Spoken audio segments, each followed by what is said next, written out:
Buenos días. A esta primera hora me ha correspondido el tema la plenitud de Cristo y su reino espiritual. Así que vamos a estar hablando un poco acerca del reino espiritual de Cristo. Y para empezar, quiero darles la definición de un teólogo, Graham Goldsworthy, acerca de lo que es el reino de Dios. Y es una definición bastante fácil, así que yo espero que cada uno de ustedes pueda aprender lo que es el reino de Dios. El reino de Dios, dice Goldsworthy, es el pueblo de Dios en el lugar de Dios, bajo el gobierno de Dios. Voy a repetirle otra vez la definición. Es el pueblo de Dios en el lugar de Dios, bajo el gobierno de Dios. Así que les voy a hacer la pregunta en esta mañana.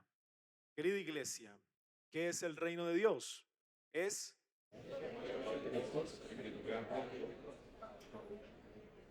vamos a hacerlo otra vez. Es muy fácil la definición, usted se la va a aprender de memoria.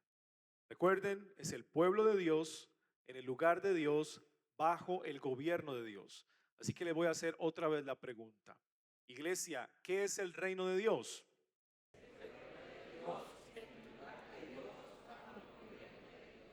Muy bien, nunca se le va a olvidar esa definición del reino de Dios.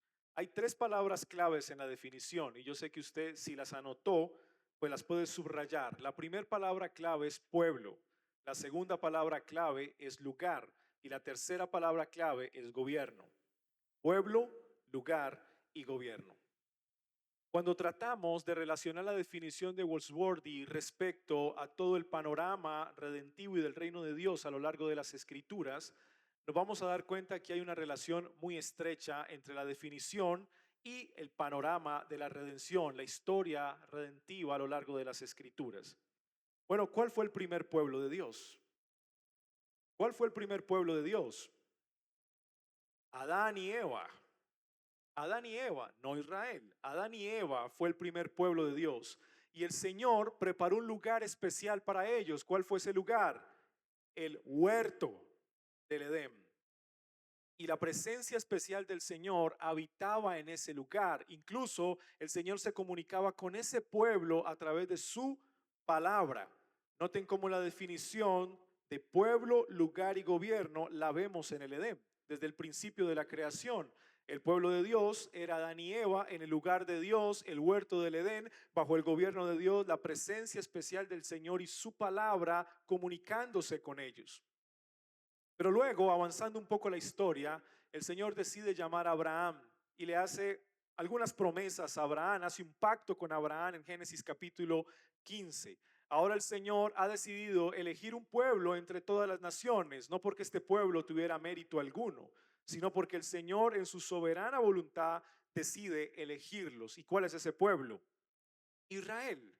Ahora, si ajustamos la definición que les di del reino de Dios, vamos a ver cuál es la relación entre la historia de la redención y la definición. ¿Cuál es el pueblo de Dios entonces? Ahora, Israel. El Señor les ha prometido un lugar. ¿Cuál fue ese lugar? La tierra prometida de Canaán. Y la presencia especial del Señor estaría en esa tierra prometida. El Señor le dio mandamientos en el monte Sinaí a Moisés.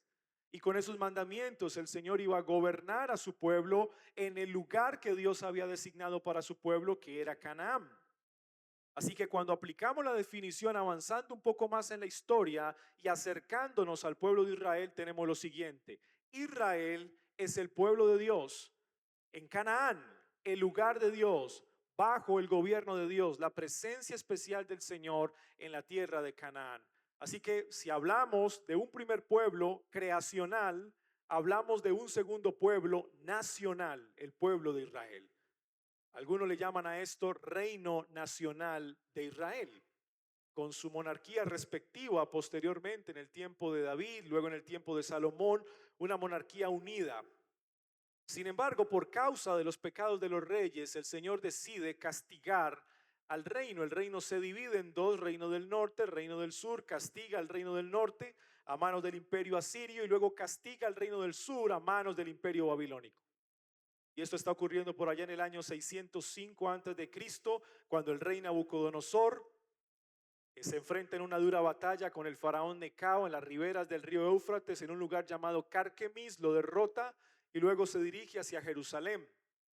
va a sitiar la ciudad de Jerusalén, se va a llevar a los jóvenes para Babilonia, entre ellos a Daniel y a sus 3 compañeros, y a partir de ahí empieza una dura aflicción para el pueblo que se queda en Jerusalén, hasta la destrucción de la ciudad, la destrucción del templo, por allá en el año 587, 586 antes de Cristo, y la gloria de Israel que le fue dada en un momento, esa gloria desaparece.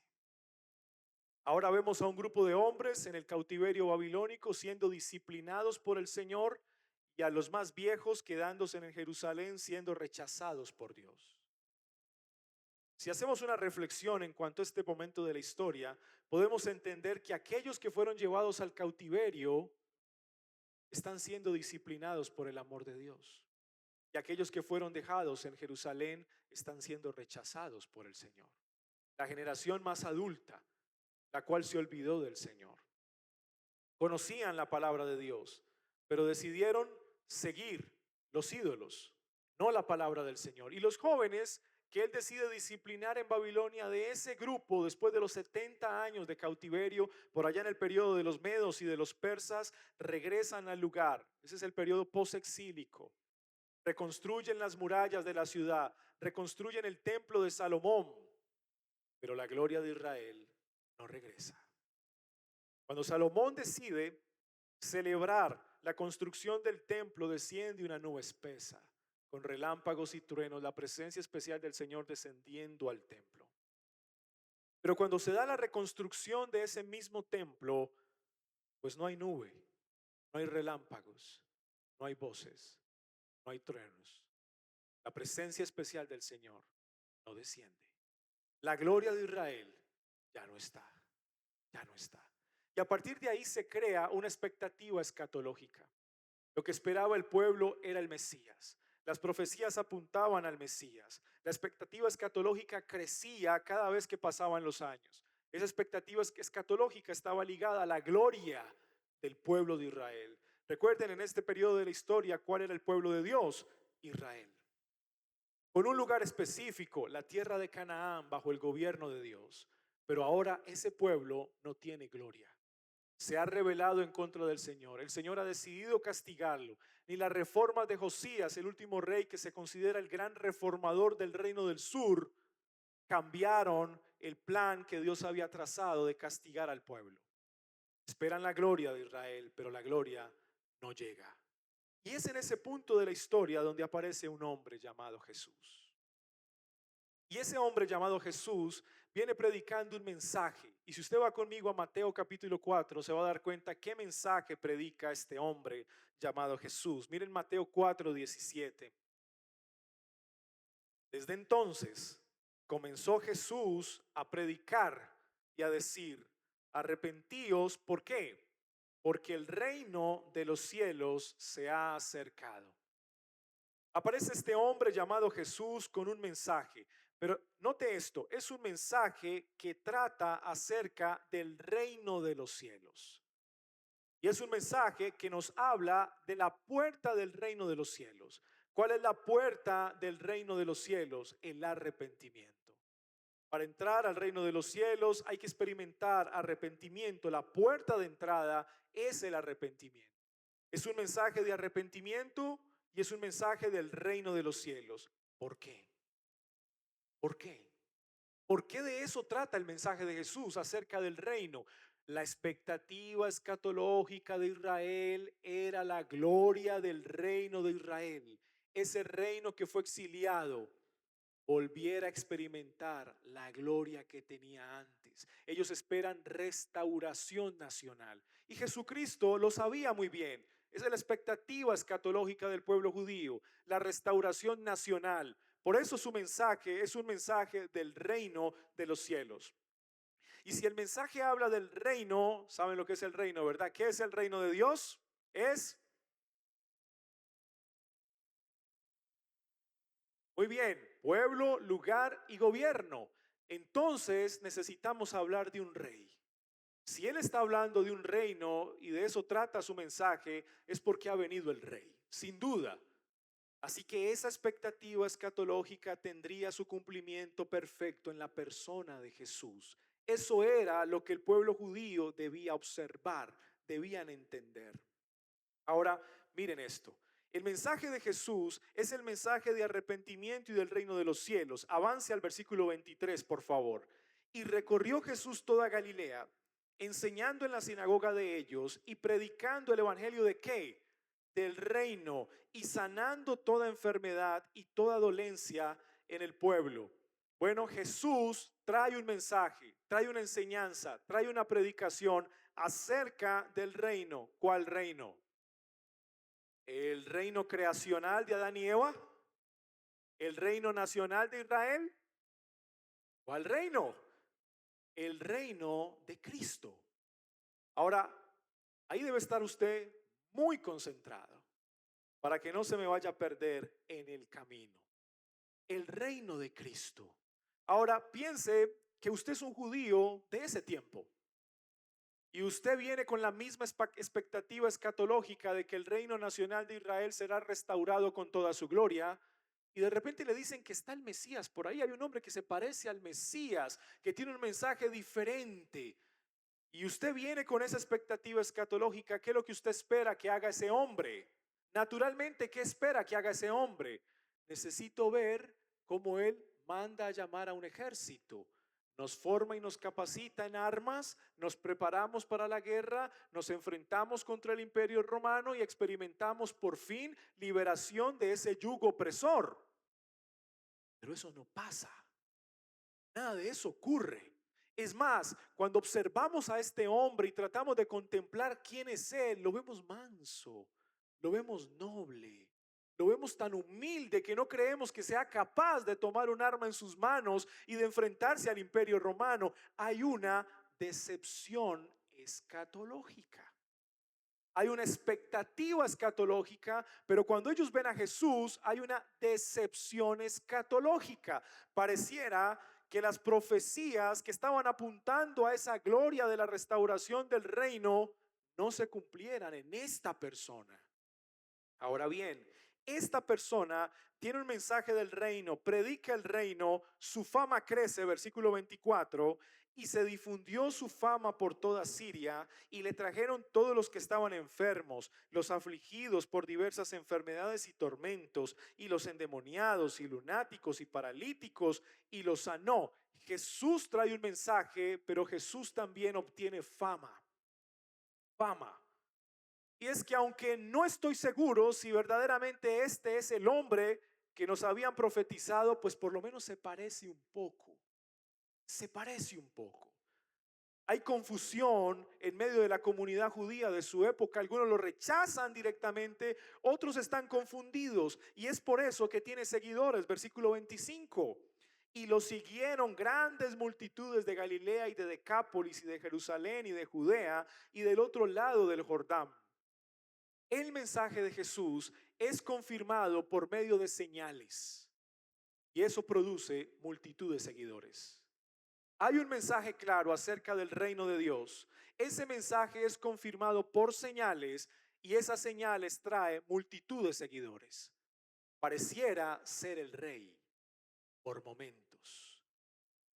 La expectativa escatológica se mantiene entre el pueblo, a veces acompañada de una decepción escatológica en la persona de Jesús. Él no cumplió las expectativas de los celotes, que yo a los celotes los he llamado las FARI, Fuerzas Armadas Revolucionarias de Israel. Y esto lo puedo decir aquí con toda confianza porque estoy en Colombia. Porque en algún momento lo quise hacer en otro país que estaba dando una conferencia y vi que no resultó. No resultó. Pero aquí sí, ustedes me entienden lo que quiero decir. Y no se les va a olvidar tampoco quiénes eran los celotes, las Fuerzas Armadas Revolucionarias de Israel. Pues Jesucristo no cumplió con las expectativas de los celotes. Ellos esperaban a un hombre guerrero. Jesús no cumplió esas expectativas. ¿Y qué la de los fariseos, la de los perushim, los separados? Bueno, parece ser que tampoco se ajusta al pensamiento fariseo. ¿Y qué el de los saduceos que tienen sus conexiones con Roma y le cuidan las arcas al imperio romano? Bueno, tampoco lo vemos muy amistoso con ellos. ¿Y qué de los esenios, separatistas, que forman su propia comunidad en el desierto? Bueno, Jesús no se va para el desierto. Él camina entre las personas y les anuncia el mensaje del reino. Jesús no cumplió las expectativas de ninguna de los movimientos que constituían la comunidad judía de la época. Ninguna expectativa, porque eran las expectativas de los hombres. Yo le pregunto a usted, ¿usted tiene expectativas? Bueno, procure que esas expectativas estén de acuerdo a las escrituras. No se haga falsas expectativas. No espere algo que el Señor no le ha prometido, querido hermano. No espere algo que el Señor no le ha prometido. Y pastor, ¿y cómo lo sé? Lea su Biblia y sabrá qué le ha prometido el Señor. No se haga falsas expectativas. Ese Jesús tiene un mensaje, ese Jesús tiene fama, ese Jesús tiene seguidores. Bueno, aquí están las señales que confirman mi mensaje. Aquí está el rey, ese es el mensaje. El rey ha venido a inaugurar su reino. Ese reino no es un reino de este mundo, no es un reino físico, es un reino espiritual. Muy diferente al reino nacional de Israel. ¿Qué espera el reino nacional de Israel? Restauración y la misma gloria de antes. Pero venga, es que ya no es ese el reino. Jesucristo ha venido a inaugurar otra etapa del reino de Dios, una etapa espiritual. Ahora, ustedes pueden entender por qué la confusión, ¿verdad? Los discípulos de Cristo estaban en un periodo de transición entre dos etapas del reino de Dios. Entre la etapa del reino nacional que esperaba la restauración gloriosa de la nación de Israel y la inauguración de un reino espiritual. Ellos estaban en ese periodo de transición. Por eso la confusión. ¿Usted se ha encontrado en algún periodo de transición en su vida? ¿Qué hay en su corazón? Confusión e incertidumbre. Porque usted no sabe qué sigue. Bueno, ellos estaban en ese periodo. Reino nacional, reino espiritual, no lo entendían. Pues tratamos de ver las cosas como la vieron los antiguos, ¿verdad? Y de que la nación de Israel vuelva a tener su gloria y sea reconocida entre todas las naciones, pero eso no ocurre. Ahora el mensaje es diferente. El arma ya no es física, ahora el arma es el mensaje, que es el evangelio. ¿Qué es el evangelio? Bueno, mis hermanos, el evangelio es una persona y el evangelio es un mensaje. El evangelio es una persona, trata de Cristo, cristología. El evangelio es un mensaje, trata de lo que Cristo hace, soteriología. Así que el evangelio es cristológico por naturaleza y el evangelio es soteriológico también. Cristológico porque habla de quién es Él, el que da el mensaje, Cristo, el Rey. Pero es soteriológico porque nos habla de lo que Él hace por su pueblo, lo salva, soteriología, soter, salvación, doctrina de la salvación. Así que no se les olvide, el evangelio es cristológico y es soteriológico, trata de quién es Jesús y de lo que Jesús hace a favor de su pueblo. Ese es el mensaje con el que Cristo ha inaugurado su reino espiritual. La proclamación del evangelio es el mensaje, el querigma, eso es lo que inaugura el reino. Por eso era importante que escucharan a Jesús. Y ese rey da el precioso sermón del monte en el capítulo 5 de Mateo. Es un rey que se muestra muy virtuoso. Tiene una virtud moral y tiene una virtud intelectual. Si usted me acompaña a final del Sermón del Monte en el capítulo 7, por favor, versículo 28 y 29, hay una admiración de los que escuchan a Jesús. Mateo 7, 28 y 29. Dice así: y aconteció que cuando Jesús acabó estas palabras, las multitudes se admiraban de su doctrina, porque les enseñaba como quien tiene autoridad y no como los escribas. En el Sermón del Monte Jesús mostró virtud moral. Él es la persona perfecta, en Él no hay pecado. Él es la persona que todos deben seguir. Él es el ejemplo al cual todos deben emular. Es Jesucristo. Él es un profeta superior a Moisés, a los profetas del Antiguo Testamento. Moisés recibe la ley en un monte, Jesucristo explica y aplica la ley en el monte. Jesús es el hombre al cual hay que seguir y hay que seguir su ejemplo. Virtud moral, virtud intelectual, no niega la ley, afirma la ley, explica la ley, aplica la ley. Ese es el patrón de la triple exégesis del Sermón del Monte. Afirma la ley, enseña la ley, explica la ley, aplica la ley. Ahí está el triple patrón exegético de Jesús, que por cierto es lo que deberíamos seguir en cada predicación. ¿Sí? Afirmar la palabra del Señor, explicar la palabra del Señor y aplicar la palabra del Señor. Creo que hay un claro ejemplo de una enseñanza expositiva en la manera como Jesucristo interpreta la ley. Así que este rey ha venido a inaugurar su reino espiritual a través de un mensaje que trata de Él, de quién es Él y de lo que Él hace.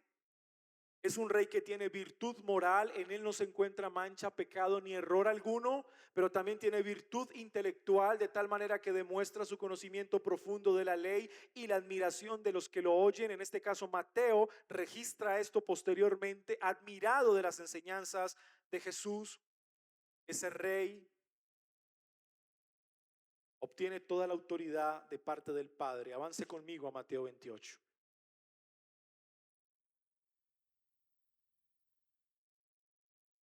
28, 18 en adelante. Ese Jesucristo resucitado ahora. Mire lo que nos dice respecto a su reino. Y acercándose Jesús, les habló diciendo, toda potestad o también toda autoridad me es dada en el cielo y en la tierra. Pregunta, ¿no la tenía antes? ¿Por qué dice que se le da? ¿No la tenía antes? ¿Y cuál es la respuesta? Como hijo de Dios, la segunda persona de la Trinidad, siempre ha tenido toda la autoridad, todo el poder y todo el gobierno sobre cielo y tierra, ¿verdad?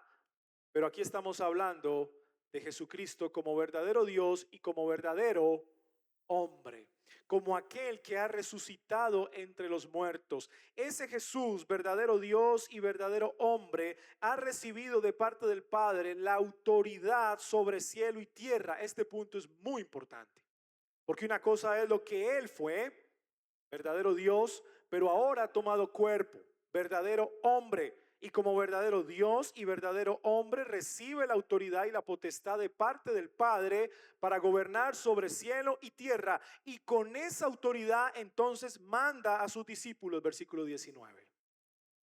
Por tanto, id y enseñad a todas las naciones. Ahora, los discípulos deben enseñar el mismo mensaje de Jesús. ¿Recuerdan de qué trata el Evangelio? El Evangelio es una persona y es un mensaje. Trata de quién es Jesús y de lo que Jesús hace por su pueblo. Ese mismo mensaje debe ser predicado por parte de los discípulos.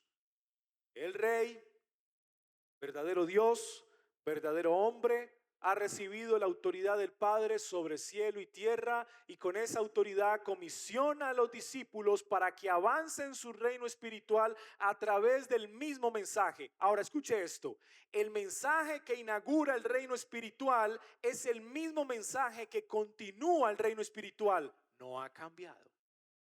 No ha cambiado. Por eso los apóstoles, los escritores del Nuevo Testamento son bastante fuertes con aquellos que intentan tergiversar el mensaje. Porque si Cristo con ese mensaje inauguró su reino, con ese mismo mensaje su reino debe continuar hasta que Él venga. No con otro mensaje, es con el mismo mensaje. Entonces, ¿quién inaugura el reino espiritual? Cristo. Cristo inaugura su reino espiritual. ¿Y cuál es el arma más importante del reino espiritual que permite conquistar e inaugurar el reino? La espada, ¿verdad? No, el mensaje. Es el mensaje. Ahora todo es espiritual. Es el mensaje. ¿Y cómo sus discípulos continúan el reino espiritual de Cristo? ¿Haciendo qué? Enseñando el mismo mensaje con el que Cristo inauguró su reino espiritual. No con otro, con el mismo mensaje. Entonces, de la etapa de inauguración del reino pasamos a la segunda etapa, la etapa de continuación del reino. Y la pregunta que debemos hacernos aquí es, ¿quién continúa el reino espiritual de Cristo? ¿Quién lo continúa? La iglesia. La iglesia lo continúa. Ahora miren esto, la expectativa escatológica que tuvo el pueblo de Israel tuvo su cumplimiento en Cristo. En Él tiene su cumplimiento perfecto. Él es el Mesías, Él es el Rey profetizado. Él es la persona que vino a cambiar todas las cosas. Cristo, ahí se cumple la expectativa escatológica. Pero todavía están confundidos. Recuerden, los discípulos de Cristo están en un periodo de transición entre el reino nacional y el reino espiritual. Aún están mezclando cosas terrenales con cosas espirituales. Miren conmigo Hechos capítulo 1, por favor. Hechos capítulo 1, versículo 6. Miren la pregunta que le hacen a Jesús. Entonces los que se habían reunido le preguntaron diciendo, Señor, ¿cómo dice la pregunta? ¿Restaurarás el reino a Israel en este tiempo? ¿Cuál era la expectativa escatológica que todavía tenían los discípulos? Aún lo están mostrando, ¿verdad? Ellos esperaban que el reino nacional de Israel fuese restaurado con toda su gloria como la tenía antes. Pero es que Cristo ha venido a inaugurar un reino espiritual. ¿Notan? Todavía en ellos hay cierta confusión respecto a lo que es el reino. Ahora Cristo le responde la pregunta, claro. No. Miren el versículo 7 y les dijo, no os toca a vosotros saber los tiempos o las sazones que el Padre puso en su propia potestad. ¿Qué les dice Jesús? Pero recibiréis poder cuando haya venido sobre vosotros el Espíritu Santo y me seréis ¿qué? Testigos. ¿Dónde? En Jerusalén y Judea, ¿verdad? Jerusalén y Judea.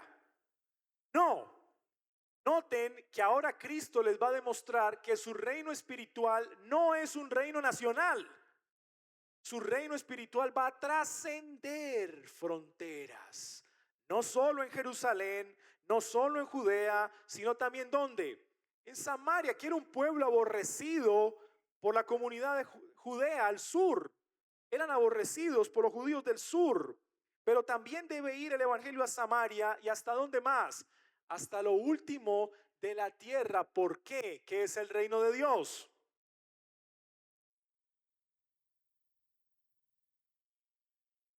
Muy bien, es el pueblo de Dios en el lugar de Dios, bajo el gobierno de Dios. Entonces, en el reino espiritual de Cristo, ¿quién es el pueblo de Dios? La iglesia. Todos aquellos que han puesto su fe y su confianza en Cristo. Noten, no es el reino nacional. No es el reino nacional. Es la iglesia. Judíos, gentiles, con la fe que el Señor les da puesta en la misma persona, la persona de Cristo. Él se convierte en su rey. La iglesia es el pueblo de Dios. Ahora el Espíritu Santo ha venido a morar ¿dónde? En el corazón de cada creyente que está en cualquier parte del mundo. Mire cómo termina el versículo 8. Hasta lo último de la tierra, el reino espiritual trasciende fronteras. Trasciende también la cultura. Es un reino que se extiende a lo largo de toda la tierra. No es un reino ahora nacional. ¿Y de quién es la responsabilidad de avanzar el reino espiritual de Cristo? De la iglesia. En sus propias fuerzas, ¿verdad? Lo debe hacer la iglesia. No, dice el texto, pero recibiréis ¿qué? Poder. Es la misma palabra de la comisión de Mateo 28, 18 y 19. Cuando Jesucristo dice, toda potestad me es dada. Toda autoridad me es dada. Esa misma autoridad fue entregada a la iglesia para que la iglesia avance su reino. Estamos reinando. Ya. Ya. Ya estamos reinando. Cuando estudiamos Hechos capítulo 2 y tratamos de entender todo lo que ocurre en ese capítulo acerca del sermón de Pedro, generalmente creemos que la centralidad del sermón del Pedro es el Espíritu Santo, porque entendemos que la centralidad del capítulo 1 de Hechos es el Espíritu Santo. Y creemos que el capítulo 1 y el capítulo 2 de Hechos trata todo acerca de la persona del Espíritu Santo. Sin embargo, yo quiero decirles en esta mañana que la persona más importante del capítulo 1 de Hechos y del capítulo 2 de Hechos es Jesucristo. Porque la obra del Espíritu Santo en Pentecostés tenía un propósito. ¿Qué ocurre después de la experiencia de Pentecostés? Se levanta un hombre como Pedro a predicar el mismo mensaje de Jesús con el cual inauguró su reino. Ahora Pedro se levanta con denuedo, con poder, con valentía delante de aquellos que habían crucificado a Jesús y les predica con fidelidad, con firmeza ese mismo mensaje. ¿Y de quién trata el mensaje? Cristo. Porque la función del Espíritu Santo a través de la predicación es llevarnos a la centralidad de Cristo, que podamos ver a Cristo en todas estas cosas. Ahora, vayan conmigo a Hechos capítulo 2, versículo 22. Miren la centralidad en Cristo del sermón de Pedro.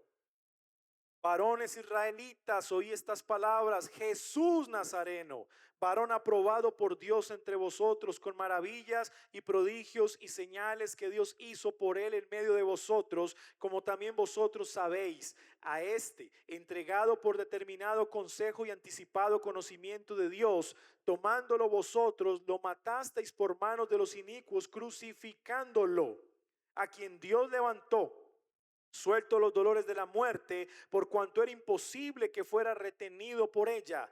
Porque David dice de él: veía al Señor siempre delante de mí, porque él está a mi diestra para que yo no sea conmovido. Por lo cual mi corazón se alegró y se gozó mi lengua, y aún mi carne descansará en esperanza, porque no dejarás mi alma en el sepulcro, ni permitirás que tu santo vea corrupción. Me hiciste conocer los caminos de la vida, me llenarás de gozo con tu presencia. Varones hermanos, del patriarca David se os puede decir libremente que murió y fue sepultado, y su sepulcro está con nosotros hasta el día de hoy. Pero siendo profeta y sabiendo que Dios le había jurado con juramento que del fruto de sus lomos, en cuanto a la carne, levantaría ¿a quién? Al Cristo, para que se sentara sobre ¿qué? Sobre su trono. Cristo ya está reinando. No es simplemente decir reinará. Él ya está reinando. Viéndolo antes, habló de la resurrección de Cristo, que su alma no fue dejada en el sepulcro, ni su carne vio corrupción. A este Jesús resucitó Dios, de lo cual todos nosotros somos testigos. Así que levantado por la diestra de Dios y recibiendo del Padre la promesa del Espíritu Santo, ha derramado esto que ahora vosotros veis y oís. Porque David no subió a los cielos, pero él mismo dice: dijo el Señor a mi Señor, siéntate a mi diestra hasta que ponga a todos tus enemigos por estrado de tus pies. Sepa pues ciertísimamente toda la casa de Israel. ¿A quién les está hablando? A los israelitas. Toda la casa de Israel, que a este Jesús que vosotros crucificasteis, Dios lo ha hecho ¿qué? Señor y Cristo. A ese que murió en la cruz y que resucitó al tercer día, ahora está sentado en su trono, reinando. Sepa la casa de Israel. ¿Notan el cambio? Si la esperanza estaba puesta en un reino nacional, frustración escatológica, decepción escatológica. Ahora el reino es un reino espiritual. Y bueno, ¿y dónde está la gloria? ¿Dónde está la gloria de Israel? Muchos en el tiempo de Jesús esperaban esa gloria de Israel. Jesucristo mismo profetiza acerca del reino nacional de Israel, lo que le ocurrirá. En el año 70, el príncipe Tito llega a Jerusalén. La ciudad es destruida, el templo es destruido, solo la muralla occidental queda ahí. Ya no hay nada. Todo ha sido derribado. ¿Dónde está la gloria? Hermanos, Jesucristo es el verdadero Israel. Eso era lo que él quería que ellos entendieran. Él es el templo. Él es la casa de Dios. Él ha venido a habitar entre los hombres. Él es el cumplimiento de todas las profecías. Jesucristo es el verdadero Israel. Por eso a Él hay que mirar. Todo se trata ahora de Él. La gloria esperada, esa gloria está en Él, en Cristo. Pero muchos lo rechazaron. Otros, por el poder del Espíritu Santo, creyeron en Él. Dieron su vida por Él, por el Rey. Está sentado a la diestra del Padre, reinando. Y su iglesia reina con Él. Va conquistando a través del mismo mensaje en el cual su reino fue inaugurado. Ese mismo mensaje es el que hace continuar su reino espiritual. Entonces, hermanos, ¿continuamos el reino espiritual de Cristo solos? Él nos dio ¿qué? Poder. Su Espíritu Santo está con nosotros. ¿Para qué? Para proclamar el mismo mensaje de Cristo. Es la manera de conquistar. Ese es el querigma, la proclamación. Es el mensaje. Esa es la labor de la iglesia.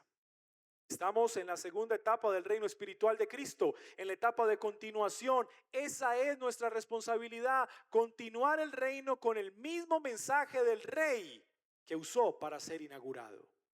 ¿Hasta cuándo? ¿Hasta cuándo? ¿Hasta cuándo? Hasta cuando Él venga por segunda vez. Así que no estamos solos, ¿verdad? El Espíritu Santo está con nosotros. Y esperamos que Él venga. Vaya conmigo a 1 Corintios capítulo 15.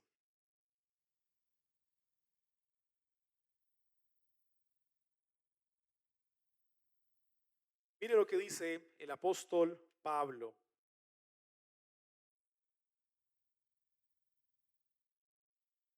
Versículo 20 en adelante. Mas ahora Cristo ha resucitado de los muertos, primicias de los que durmieron es hecho. Él resucitó con su propio poder, el poder del Padre, su propio poder, se levantó entre los muertos. No necesitó de otra persona para resucitar. Todos los que resucitaron antes de Cristo necesitaron ¿de quién? Del poder de Cristo para resucitar. Pero Él no necesitó de nadie para resucitar. Su poder lo levantó entre los muertos, primicias de los que durmieron es hecho. Resucita entre los muertos para no volver a morir, venciendo la muerte. Pues por cuanto la muerte entró por un hombre, también por un hombre la resurrección de los muertos. Ese es Cristo. Porque así como en Adán todos mueren, así también en Cristo todos serán vivificados, mas cada uno en su orden. Ahora escuche el orden. Cristo, las primicias. Él murió en la cruz, resucitó al tercer día para no volver a morir, ascendió a los cielos, se sentó a la diestra del Padre. De ahí está reinando, está continuando su reino espiritual a través de la iglesia. Luego, los que son de Cristo en su venida. Miren lo que está ocurriendo. Los creyentes que experimentan la muerte. Pablo dice los que duermen, es el eufemismo que él utiliza para hablar de la muerte en el cristiano. Los que descansan, los que duermen, su cuerpo será levantado de la tumba también. Resucitarán al final. Luego los que son de Cristo, ¿cuándo resucitarán entre los muertos? En su venida. Luego, el fin. El fin. ¿El fin de qué? Esa es la gran pregunta. ¿El fin de qué? Cuando entregue el reino al Dios y Padre, ¿cuál reino? ¿Cuál reino Cristo va a entregar? Al Padre. ¿Cuál reino? ¿El reino de la creación? ¿El reino nacional de Israel? ¿Cuál reino va a entregar Cristo? El reino espiritual que el Padre le dio cuando Él vino por primera vez. Él recibe ese reino por parte del Padre y todos los que el Padre le dio en su mano no se perderá. El reino que Él ha venido a inaugurar lo recibió del Padre, le dio la autoridad y el poder. Ahora Cristo reina. Su reino continúa a través del mismo mensaje por medio de la iglesia. Y cuando Él venga por segunda vez, ese reino espiritual Cristo lo devolverá al Padre. Le dirá: Padre, he hecho mi labor. No se me perdió ninguno de los que me diste. Podemos estar tranquilos, ¿verdad?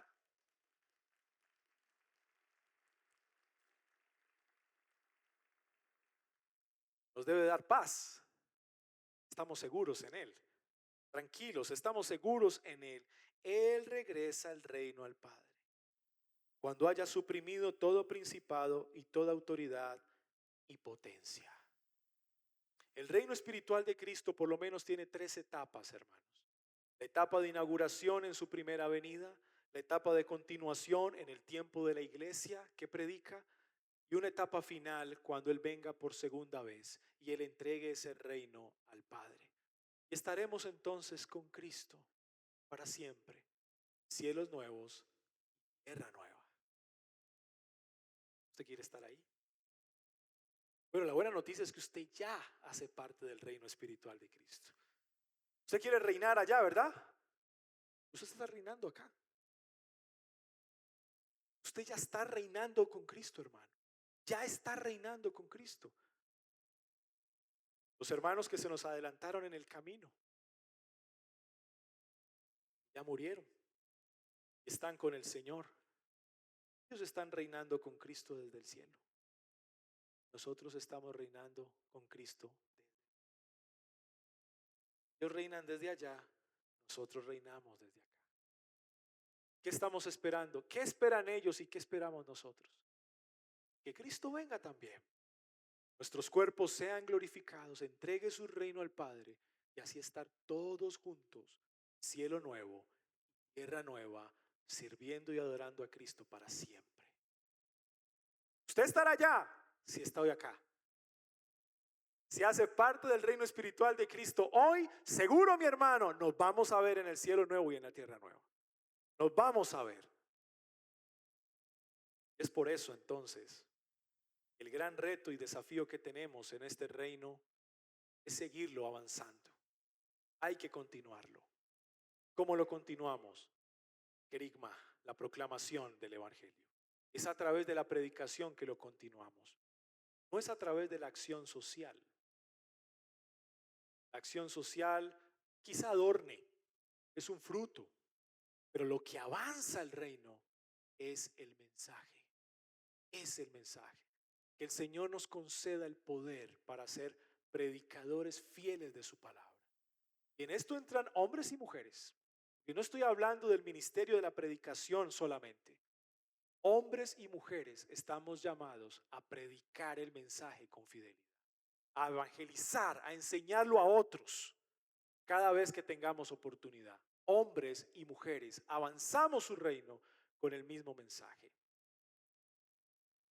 Y en medio de las luchas y de las pruebas que tenemos mientras avanzamos el reino, Jesucristo está con nosotros. Y un día, cuando Él regrese por segunda vez, no habrá más llanto, no habrá más dolor, no habrá más vituperio, persecución, decepción o frustración, no habrá más enfermedad. Cuando Él regrese, habrá gozo en el corazón, paz y alegría, porque la persona más amada por nosotros estará con nosotros para siempre. Es bastante consolador, ¿verdad? En un mundo tan duro y tan cruel con la iglesia. El Señor nos siga ayudando a avanzar su reino para su gloria.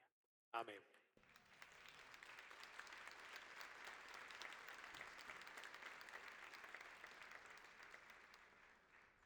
Padre nuestro, te quiero dar gracias. Gracias, Señor, por este espacio, este tiempo tan especial, por la vida de la iglesia aquí reunida. Hoy nos has recordado una doctrina muy importante. La iglesia hace parte de ese reino espiritual. Somos responsables de avanzarlo. Sabemos que hay oposición, Señor.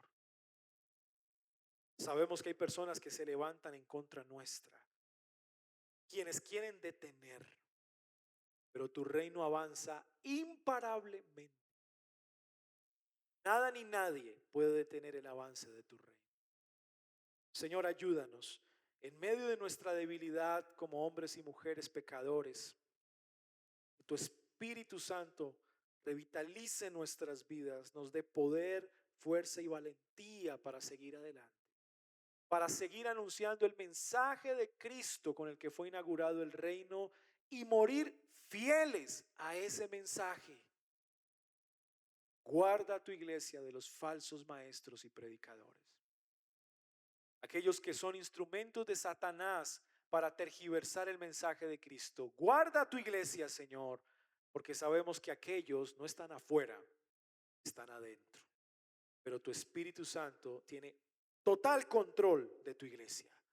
Preserva a aquellos que han sido elegidos antes de la fundación del mundo. Que Cristo siga siendo honrado, glorificado y exaltado en medio nuestro, por cuanto Cristo es el Rey de Reyes y Señor de Señores. En el nombre de Jesús, amén y amén. Dios les bendiga, mis hermanos.